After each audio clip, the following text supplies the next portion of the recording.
কিন্তু কি? ধনির কন্যা যে আমার পছন্দ নয়। আমাদের অনুপমের ঘরে যে মেয়ে আসিবে সে মাথা হেট করিয়া আসবে।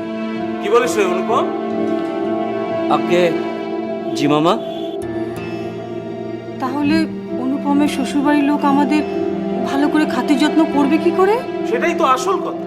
করিবে করিবে। আমি এমন ব্যয় খুঁজে বের করিব যাহার টাকা নাই, কিন্তু সে টাকা দিতে কসুর করিবে না।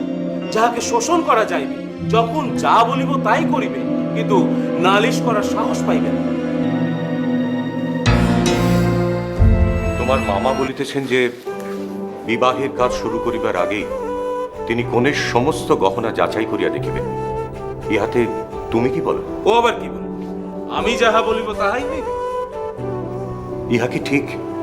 উনি যাহা বলিবেন তাহাই হইবে? এ সম্বন্ধে তোমার কিছু বলিবার নাই?